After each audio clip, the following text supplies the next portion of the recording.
मैंने प्रिपरेशन ना 2000 की कभी करी ही नहीं थी। मैंने प्रिपरेशन करी थी टॉप 100 की। 1 लाख से ज़्यादा की फीस लगी या फिर कहीं से लोन उठाना पड़ेगा, इतने फीस अफोर्ड नहीं कर पाएंगे। मैं 1 मूवी, फिर 2 मूवी, फिर ऐसे 3 मूवी, मेरे पास एंड्रॉइड फ़ोन था इसलिए मैं देखने लगा। उस दिन मैंने एक सपना देखा था कि मेरे को अगली दिवाली जो है किसी एक अच्छे आईआईटी में मनाना है। मेरे को ना एग्ज़ाम फ़ोबिया है। मुझे काफ़ी मैं डर जाता हूँ, कोई भी बड़ा इवेंट होता है। मेरे लाइफ़ का सबसे बड़ा एग्ज़ाम है। भाई अगर ये मेरे बर्बाद हुआ तो क्या होगा? मेरी पूरी फैमिली। हेलो एवरीवन, मेरा नाम मोहन कुमार है। मैंने 2018 में फर्स्ट अटेम्प्ट में जे एडवांस क्लियर किया था। उसके बाद मैंने आईआईटी गुवाहाटी से कंप्यूटर साइंस ब्रांच में ग्रेजुएशन किया। 2022 में ग्रेजुएट होने के बाद मैंने गुड़गांव में स्प्रिंकलर में जॉब लिया और तब से अब तक मैं वहीं पे जॉब कर रहा हूँ। मैं एक ऐसे फैमिली से बिलोंग करता हूँ जहाँ पे मुझे ना तो कोई फाइनेंशियल सपोर्ट मिला था, ना मुझे कोई मेंटोर मिला था, ना मुझे कोई गाइड मिला था। मेरे फैमिली में मुझसे पहले किसी ने 10th भी पास आउट नहीं किया हुआ था। तो एक ऐसे फैमिली से निकल के मैंने वर्ल्ड का टफेस्ट इंजीनियरिंग एग्जामिनेशन क्रैक किया, फिर इंडिया के टियर 1 आईआईटी में टियर 1 ब्रांच में एडमिशन लिया और फिर मैंने स्लॉट 1 कंपनी में जॉब लिया। तो मेरा जन्म बिहार के सीतामढ़ी ज़िले के मेजरगंज गांव में हुआ था। मेरे गांव में कोई भी अच्छा स्कूल नहीं था, सारे हिंदी मीडियम से ही स्कूल थे। तो बट मेरे दादी को पता था कि अगर मेरे फैमिली का फ्यूचर बदलना है तो हमें हमारा एजुकेशन बहुत ज़्यादा इंपॉर्टेंट है। तो इसलिए उन्होंने हमें और मतलब मेरे सारे भाई और बहनों को पास के एक हॉस्टल में डाल दिया था। तो मेरा पूरा बचपन जो है या तो हॉस्टल में या फिर अपने रिलेटिव के यहाँ गुजरा था। मैं अपने फैमिली से हमेशा दूर रहा, मम्मी पापा से हमेशा दूर रहा हूँ। तो इस तरह से मेरी जो 5th तक की प्राइमरी एजुकेशन थी वो सीतामढ़ी ज़िले के फ्रंटेज स्कूल में हुई थी। तो मुझे बचपन से ही मैथमेटिक्स पसंद था और इसलिए जो मुझे मैथमेटिक्स ओलंपियाड में काफ़ी अच्छे परफॉर्मेंस आते थे। मेरे जो डिस्ट्रिक्ट लेवल एग्ज़ाम्स होते थे ओलंपियाड, उसमें मेरी फर्स्ट और सेकंड रैंक आती थी। ऐसा नहीं है कि मुझे सिर्फ एकेडमिक्स पसंद था, मुझे एकेडमिक्स में सिर्फ मैथमेटिक्स पसंद था, उसके अलावा मुझे कोई और सब्जेक्ट बिल्कुल भी पसंद नहीं थे। मैं इसके अलावा जो अदर एक्टिविटीज़ थे उसमें काफ़ी ज़्यादा बढ़ चढ़ के हिस्सा लिया करता था। उस टाइम पे मेरे कोई गोल क्लियर नहीं थे, मुझे बस ऐसा था कि मुझे जो भी मिल रहा है मुझे सब कुछ करना है और सब में अच्छा करना है। फिर मैंने जो मेरा जो है सो जेएनवी में सिलेक्शन हो गया। अब जिन्हें नहीं पता है, नवोदय विद्यालय जो है सेंट्रल गवर्नमेंट के द्वारा संचालित एक संस्था है जो कि गरीब बच्चों को फ्री में एजुकेशन एंड हॉस्टल की सुविधा प्रोवाइड करता है। इसमें सारे खर्चे जो गवर्नमेंट बियर करती है, आपको घर से बिल्कुल भी कोई रुपये नहीं देने पड़ते हैं।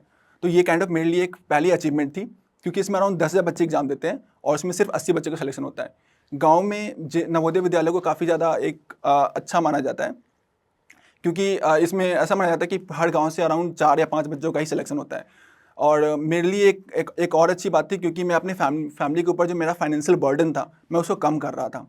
तो मैं काफ़ी खुश था, मेरे फैमिली वाले काफ़ी खुश थे। फिर मैं नवोदय गया। नवोदय मेरे लिए एक लाइफ चेंजिंग मोमेंट था। नवोदय में जाने के बाद वहाँ पे मुझे पता चला पहली बार कि आईआईटी क्या होता है एंड इंजीनियरिंग अपने लाइफ को कैसे अच्छा कर सकते हैं।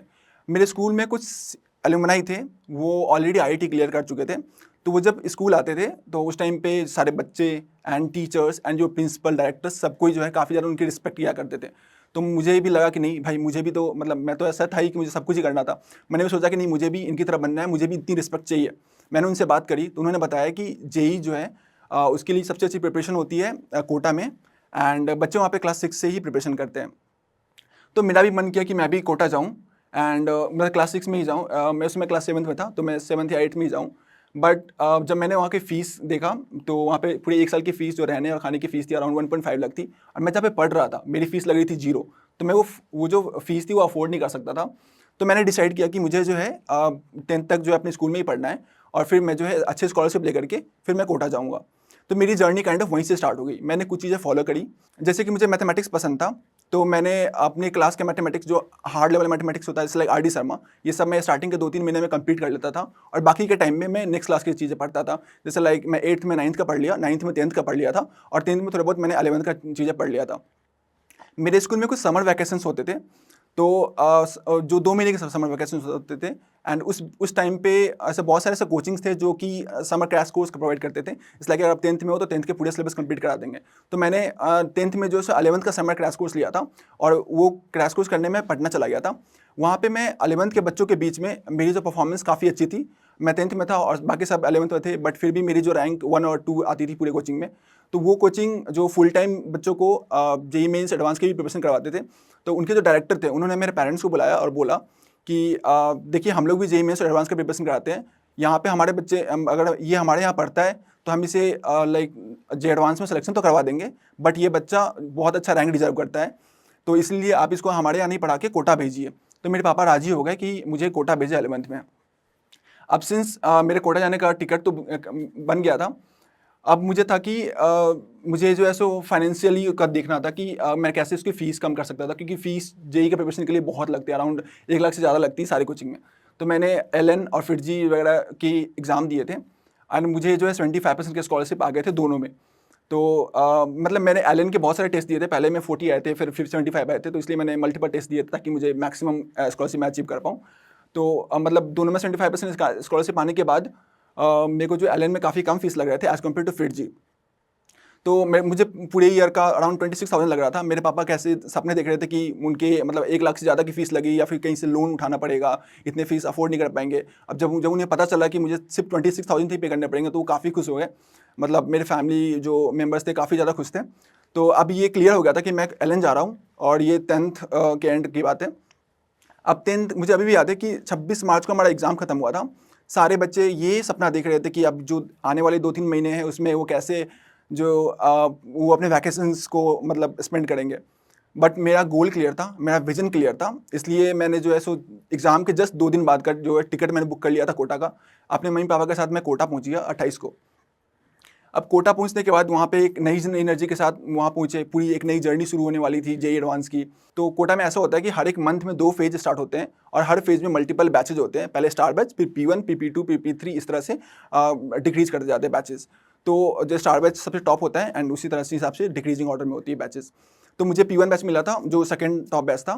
स्टार बैच में वो बच्चे थे जो ऑलरेडी बचपन में मैथमेटिक्स कोई ओलंपियाड ऑलरेडी क्लियर कर चुके हैं, इंटरनेशनल लेवल पे गोल्ड मेडल ला चुके हैं, या फिर जो एलएन के जो एसेट टेस्ट होता है उसमें अराउंड 90% या उससे ज़्यादा स्कॉलरशिप अचीव कर चुके हैं।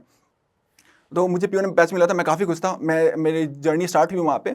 मैंने जो 10th में 11th की चीज़ें पढ़ी थी ना, ये मुझे यहाँ पे काफ़ी ज़्यादा हेल्प मिली थी मुझे इससे, क्योंकि मुझे बेसिक्स मैंने ऑलरेडी कवर कर लिया था।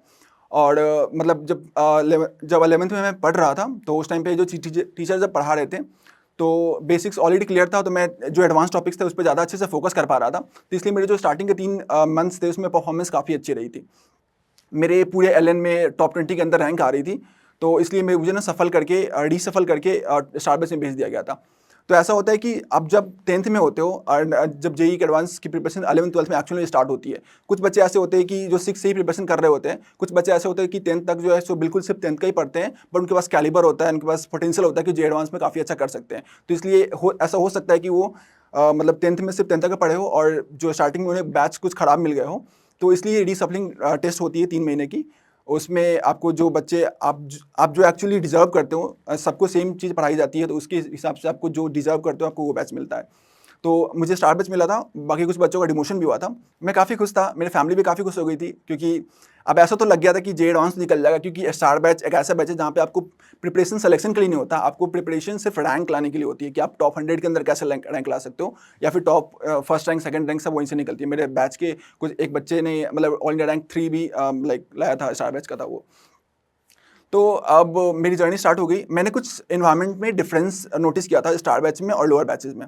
मतलब स्टार बैच में ऐसा होता है कि जो पूरे माहौल होता है वो पूरा कंस्ट्रक्टिव होता है, कि आपको सब जो आसपास के लोग होते हैं सिर्फ यही बातें कर रहे होते हैं कि आईआईटी जेईई से रिलेटेड बातें कर रहे होते हैं कि टेस्ट में कितने मार्क्स आए, या फिर ये तुमने ये क्वेश्चन कैसे किया, इस क्वेश्चन का बेटर सॉल्यूशन क्या है, और कैसे मैं अपना टाइम सेव कर सकता हूँ। इस टाइप की चीज़ें बातें होती थी।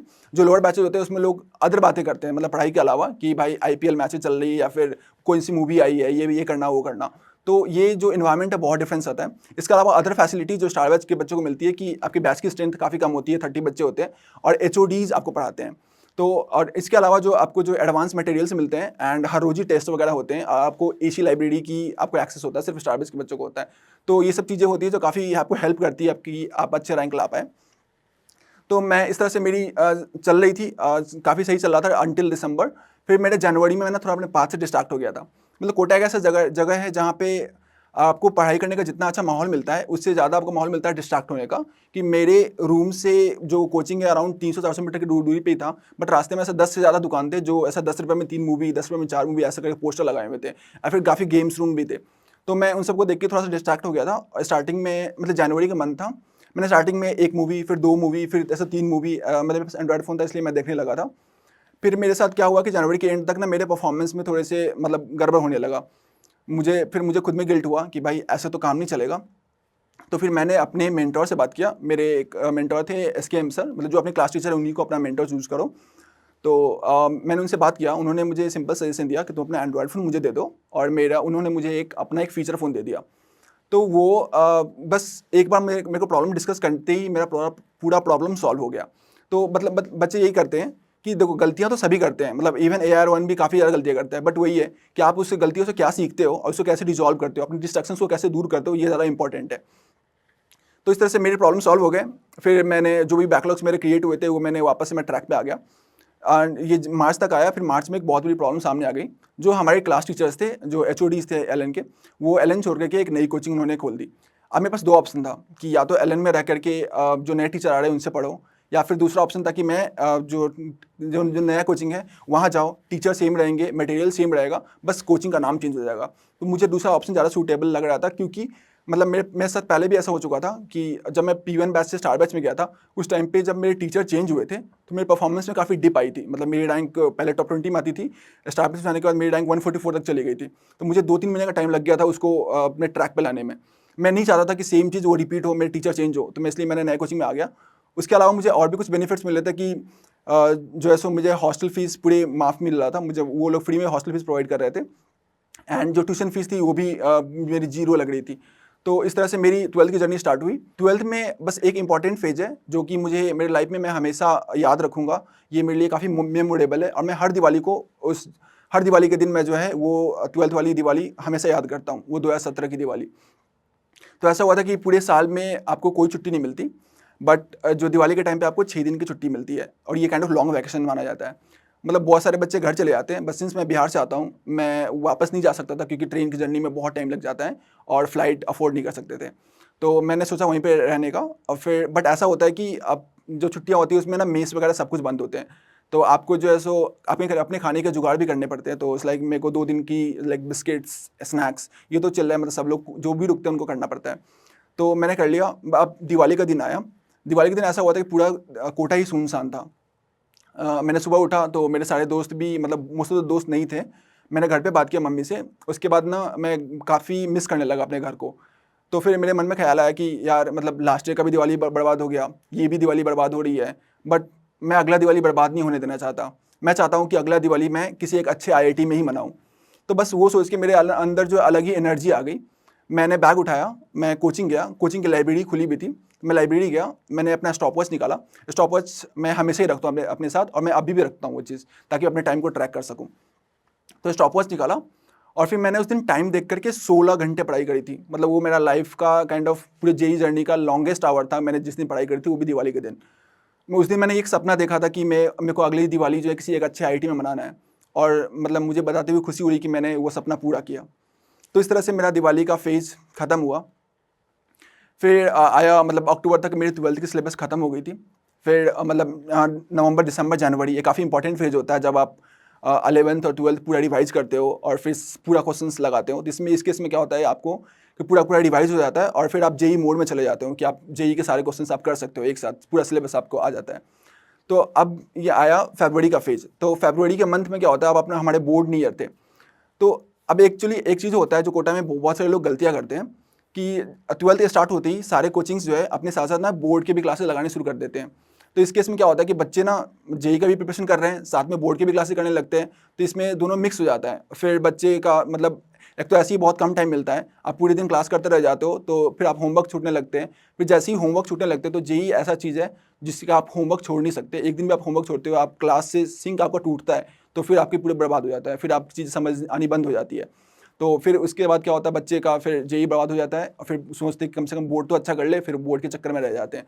बट हमें मेरे पूरे बैच को ऐसा सर ने पहले ही कह दिया था कि तुम्हें सिर्फ और सिर्फ एक ही फोकस करना है, JEE एडवांस। इसके अलावा कुछ भी फोकस करने नहीं करना है, ना JEE मेंस, ना बोर्ड, ना कुछ भी, ना बिट्स पिलानी, कोई भी एग्जाम का फोकस नहीं करना है। अगर तुम्हारा JEE एडवांस पे तुम सही ट्रैक पे हो तो ये सब चीज़ें काफ़ी आसानी से हो जाएगी। मतलब हम बता देंगे तुम्हें कैसे करना है, क्या चीज़ें कब करनी है टाइम आने पे। तो मैंने सिर्फ और सिर्फ मैंने कोटा में एक ही चीज़ की थी कि सिर्फ और सिर्फ अपने टीचर का सुना था, जो भी वो बोलते थे मैं वो करता था आंख बंद करके। तो मैंने वैसे ही किया। फरवरी का टाइम आया, हमने सर ने बोला कि अब बोर्ड का प्रिपरेशन कर लो।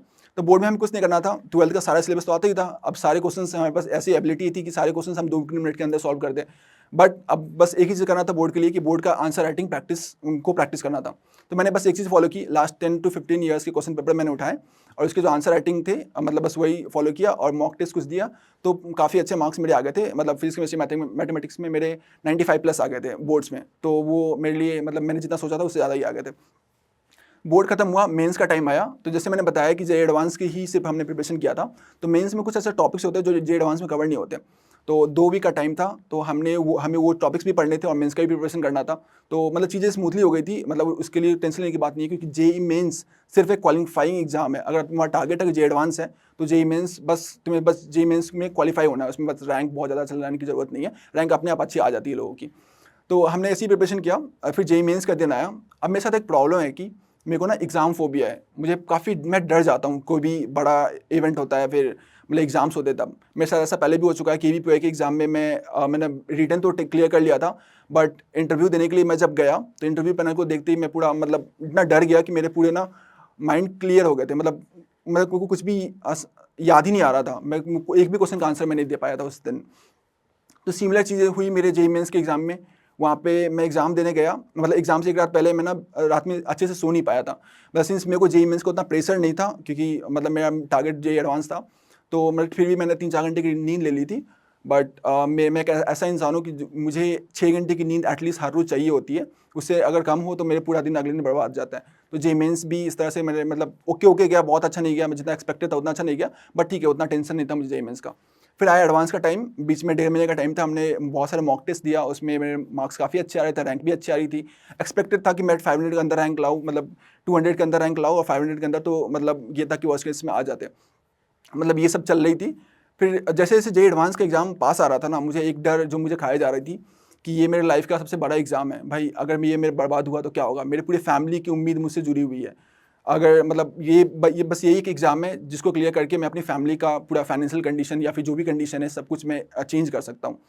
तो एक तो ये डर मेरे साथ जुड़ता जा रहा था। जेईई एडवांस का दिन आया, मतलब एक दिन पहले की बात है, मेरे को ये डर काफ़ी ज़्यादा डर लग रहा था। दूसरा जेईई मेंस का मेरा पेपर उतना अच्छा नहीं गया था, इस बात का भी डर था कि कहीं वापस से सेम चीज़ हुआ, जेईई एडवांस का पेपर भी अच्छा नहीं गया तो फिर क्या होगा, ठीक है। उसके अलावा मैंने एक और गलती करी थी कि मेरा जो एग्ज़ाम सेंटर था ना, वो मेरे भैया का हॉस्टल से अराउंड 10 से 15 मिनट की दूरी पे था।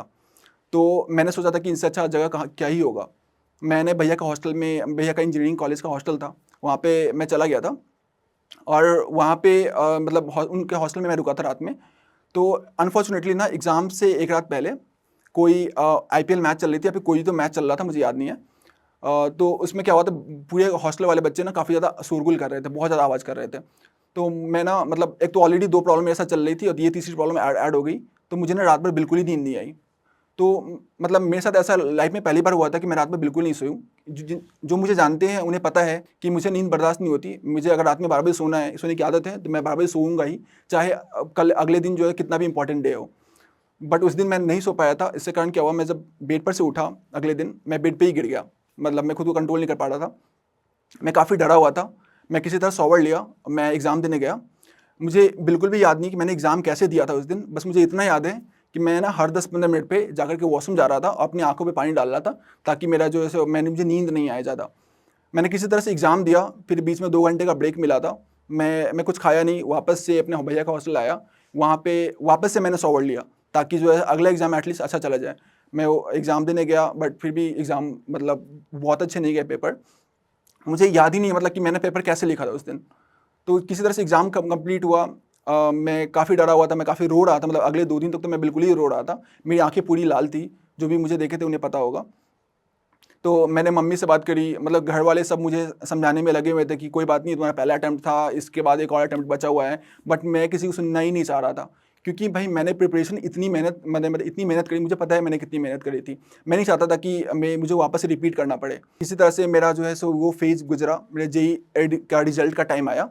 तो उस टाइम पे मतलब मैं काफ़ी डरा हुआ था, मेरे मार्क्स भी नहीं मुझे पता चल रहे थे कि मेरे कितने आने वाले हैं। मैं ये सपने देख रहा था कि मेरे जो है सो मुझे एनआईटी मिलेगा या फिर मुझे रिपीट करना पड़ेगा इन वर्स्ट केस। मैं काफ़ी ज़्यादा ही डरा हुआ था। जेईई एडवांस का दिन आया, उस दिन मैंने जब अपना रिजल्ट देखा अपने फ़ोन पे, तो मुझे भरोसा ही नहीं हुआ अपने रैंक देख करके। मतलब लिटरली मुझे भरोसा नहीं हुआ। मैंने जब अपनी मम्मी को रिजल्ट बताया, तो मुझे इतना याद है कि मैं और मम्मी दोनों ज़मीन पे लेट के नागिन डांस करने लगे थे। मतलब लिटरली लिटरली वो चीज़ सच था।